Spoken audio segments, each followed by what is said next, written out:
Alam mo ba iyon, Panginoon? Ako'y desperado at nagdurusa.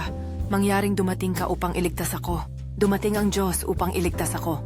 Wala na akong natitirang lakas. O Panginoon, gaano pa katagal ka mananatiling hindi kumikilos sa aking paghihirap? Ako'y pagod at nahihirapan, Panginoon. Pakisilip ang aking sakit. O Panginoon, hindi na ako makapaghintay. Pakiramdam ko'y nagkapira-piraso ang aking kaluluwa at pakiramdam ko'y nag-iisa ako. Mangyaring dumating ka sa aking tulong, maawa ka sa akin, Panginoon. Pakiusap, Panginoon. Madaliin mo ang aking pagtulong bago ako mawalan ng wala. Hindi ko alam kung gaano pa ako katagal maghihintay sa iyo upang iligtas ako mula sa aking pagkabalisa. Hindi mo pinabayaan ang iyong lingkod na si David nang siya ay tumawag sa iyo sa awit 70 taludtod 1. Kailangan na kailangan niya ang iyong tulong upang iligtas siya mula sa kanyang mga kaaway. Pakiusap, Panginoon. Huwag akong isawalang bahala dahil naramdaman kong parang lahat sa akin ay nawala. Wala akong nararamdaman at hindi ko alam kung may natira pang anumang bagay. Jesus, mangyaring ipadala ang iyong banal na espiritu upang tulungan akong palakasin at buhayin ako tulad ng ginawa mo kay Lazaro.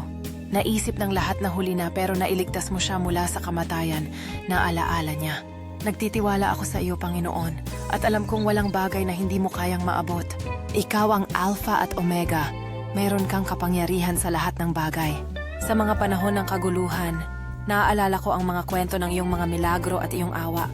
Palagi siyang nandyan kapag tinawagan ko siya sa aking sakit at kawalang pag-asa. Minsan naiisip ko kung bakit kailangan kong dumaan sa napakaraming pagdurusa. Ngunit pinanghahawakan ko ang aking pananampalataya sa kaalaman na mayroon kang layunin para sa bawat pagsubok na aking hinaharap. May mga araw na nakaramdam akong lubos na iniwan at nag-iisa. Sa mga sandaling iyon, sumisigaw ako. Alam mo ba na Panginoon, pakiusap, dumating ka sa aking tulong? At halos agad, makaramdam ako ng banayad na kapanatagan sa aking puso. Parang ang iyong pag-iral ay nagpapatahimik sa mga bagyo sa loob ko. Naaalala ko ang isang pagkakataon na ako'y nababalot ng problema at ikaw ay agad na sumagot sa akin. Ang iyong awa ay hindi kailanman nagkulang sa akin, kahit gaano pa man kadilim ang gabi. Tuwing ako'y nananalangin, nararamdaman kong ako'y mas malakas ng kaunti, mas puno ng pag-asa. Minsan tinatanong ko ang aking sarili, gaano katagal ako maghihintay upang makita ang iyong kaligtasan? Pero alam ko sa aking puso na ang iyong oras ay perpekto. Hindi mo kailanman iniwan ang iyong mga tao sa kawalang pag-asa magpakailanman. Kahit si Jesus, sa kanyang pagdurusa, ay sumigaw, Aking Diyos, bakit mo ako pinabayaan?